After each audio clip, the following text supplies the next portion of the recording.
Cardiovascular disease बाह्य धमनी रोग के रूप में जाना जाता है और इस रोग में हाथों पैरों की जो खून की नाड़ियाँ होती हैं उसमें खून के संचार में अवरोध उत्पन्न हो जाता है। उसका सबसे मेजर कारण होता है तंबाकू का सेवन, शराब का सेवन, बढ़ता हुआ वज़न, बढ़ती हुई उम्र और जिसे कहते हैं जीवन शैली इसलिए कि अगर आप आलस हैं तो आप में ये समस्या होने की संभावना अधिक है। शुगर के रोगियों में, बीपी के रोगियों में भी इस बीमारी की संभावना अधिक हो जाती है।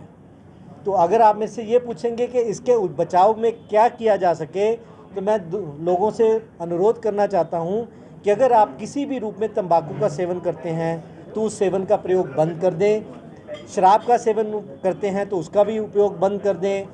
एक नियमित व्यायाम की शैली में आ जाएं और अपने वज़न को नियंत्रण में रखें। अगर आप शुगर के मरीज़ हैं या बीपी के मरीज़ हैं तो अपने शुगर और बीपी को कंट्रोल में रखें। अपने डॉक्टर से निरंतर संपर्क में बने रहें।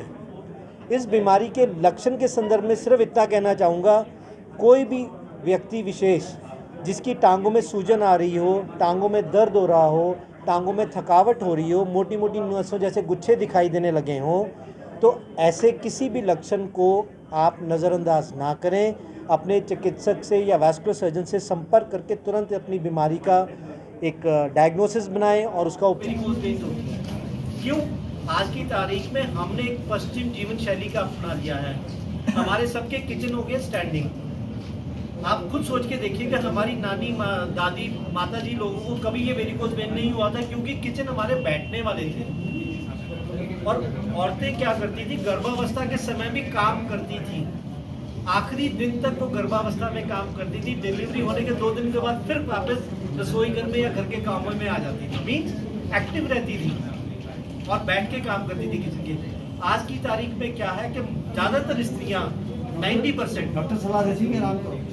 नहीं, मैं उस पर भी आ रहा हूँ। ज्यादा देर तक खड़ी रहती हैं। उनका 90% घर का काम खड़े रहने में व्यतीत होता है। तो ऐसे में वेरिकोज वेन होने की संभावना बढ़ जाती है। अच्छा, वेरिकोज वेन प्रेगनेंसी में भी सबसे ज्यादा होती है, क्योंकि पनप रहा बच्चा जो अंदर होता है पेट में, वो भी नसों पे दबाव डालता है। ऊपर से आप खड़े होकर काम भी कर रही हैं, तो ऐसे में वेरिकोज वेन की संभावना प्रेग्नेंट लेडीज में और ज्यादा बढ़ जाती है। अच्छा, फिर आजकल बीमारियां और परेशानियां इतनी हो गई, जैसे भाई साहब ने कहा कि डॉक्टर ही आराम की सलाह दे देते हैं, वो भी उचित नहीं है। उसके लिए भी एक्टिव रहना जरूरी है। अगर आप शुरू से ही एक्टिव रहेंगे तो आपको आराम की सलाह डॉक्टर भी नहीं देगा, तो वो भी कहेगा ठीक है। जब तक नसों विशेष के लिए अगर मैं वेरिकोज वेन की बात करूं तो उसमें बहुत ज्यादा जरूरी ये है कि आप ज्यादा देर तक निष्क्रिय खड़े ना रहें। जो लोग ज्यादा देर तक खड़े रहते हैं, जो लोग जिनका वजन बहुत ज्यादा होता है, उन लोगों में वेरिकोज वेन होने की संभावना अत्यधिक होती है। इसका कारण अल्कोहल भी होता है, क्योंकि अल्कोहल की वजह से, शराब की वजह से नसें फूलने लगती हैं, सूजने लगती हैं। तो इसलिए उसका भी जो है सेवन कम से कम रखना चाहिए। ये जेनरिक तो नहीं होती? बिल्कुल हो सकती है। बहुत सारे लोगों में देखा गया है कि पेरिफेरल वैस्कुलर डिजीज हो या वेरिकोज वेन हो या डीवीटी हो, कुछ लोगों में ये हेरिडिटरी भी हो सकती है। अगर आपके परिवार में किसी भी व्यक्ति को, चाहे वो माता की तरफ से हो या पिता की तरफ से हो, आपको इस बीमारी के होने की संभावना अधिक है। और इसलिए आपके लिए और भी जागरूक रहना जरूरी है। और अगर आपको लगे कि इस बीमारी के संदर्भ में मेरे कुछ लक्षण आ रहे हैं और मेरे परिवार में इस बीमारी का कोई एक मरीज है, तो इस चीज को बिल्कुल भी नजरअंदाज ना करें। कभी किसी ने सपने में भी नहीं सोचा होगा कि इस तरह से हमें जिंदगी जीनी पड़ती है। लेकिन उस कोरोना काल के समय में कोरोना वायरस की जो संक्रमण की वजह से जो खून की नसों में जो खून के क्लॉट जमे हैं, चाहे वो हृदयघात के रूप में सामने आए हों, चाहे वो पक्षाघात के रूप में सामने आए हों, चाहे वो गैंग्रीन के रूप में सामने आए हों, उसने भी एक बहुत बड़ी पेरिफेरल वैस्कुलर रोग बीमारी को हाईलाइट किया है। आप लोगों की जानकारी के लिए ये जरूर बताना चाहूँगा कि ये पेरिफेरल वैस्कुलर रोग होता क्या है। एक, टांगों में सूजन चालू हो जाती है। दूसरा, बेचैनी, दर्द, किसी के समय के बाद, कुछ समय के बाद जख्म होने चालू हो जाते हैं। किसी लोग का जब ये खून जम जाता है तो वो एक भयंकर बीमारी का रूप ले लेता है, जिसको हम डीप वेन थ्रोम्बोसिस कहते हैं। अब ये डीप वेन थ्रोम्बोसिस मैंने भयंकर इसलिए कहा कि जब ये खून जम जाता है, एक तो ये टांगों में दर्द और बेचैनी पैदा करता है, लेकिन ये जमा हुआ खून अगर इसके टुकड़े ट्रैवल करने लगे, टूट के जाने लगे, तो वो सीधे हार्ट के थ्रू लंग्स में जाके श्वास को या हार्ट की प्रक्रिया को रोक देते हैं। तो वेरिकोज वेन में अगर खून जम जाए तो आपकी, जिसे कहते हैं ना, जीवन के लिए घातक हो सकता है। इसका असर पैरों के तलवे में भी आता है। इसका असर पूरी टांग में आता है, पैरों के तलवे से लेकर ऊपर हार्ट तक भी जा सकता है। जो लक्षण होते हैं, आपने सुना होगा कि थोड़ी दूर चलने पे आदमी थक जाता है, टांगों में दर्द होने लगता है, काम करते करते अचानक हाथों में दर्द चालू हो जाता है। जैसे मैंने अभी बताया, किसी किसी को पेट में भी दर्द हो जाता है।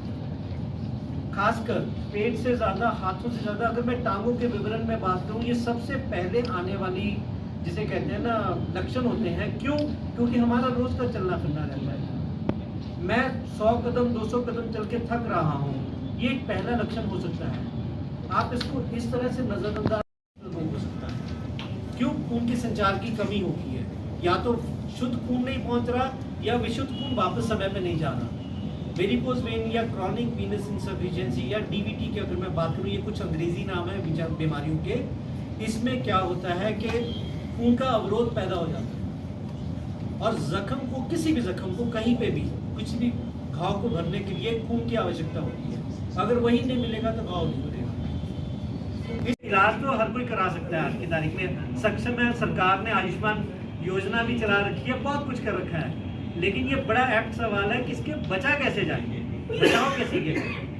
बचाव आपको अपने आप से शुरू करना है, घर के अंदर से शुरू करना है। उसके लिए आपको किसी चिकित्सक की आवश्यकता नहीं है। हम लोग जानते हैं तंबाकू का सेवन घातक होता है। तंबाकू, बीड़ी हो चाहे सिगरेट हो, उसके ऊपर इतनी बड़ी सी तस्वीर लगी रहती है 50% से भी ज़्यादा, जिसमें कैंसर की फोटो दिखाई जाती है। वो सिर्फ इसलिए दिखाई जाती है कि आपको इस बीमारी के संदर्भ में सचेत किया जा सके कि तंबाकू से कैंसर होता है।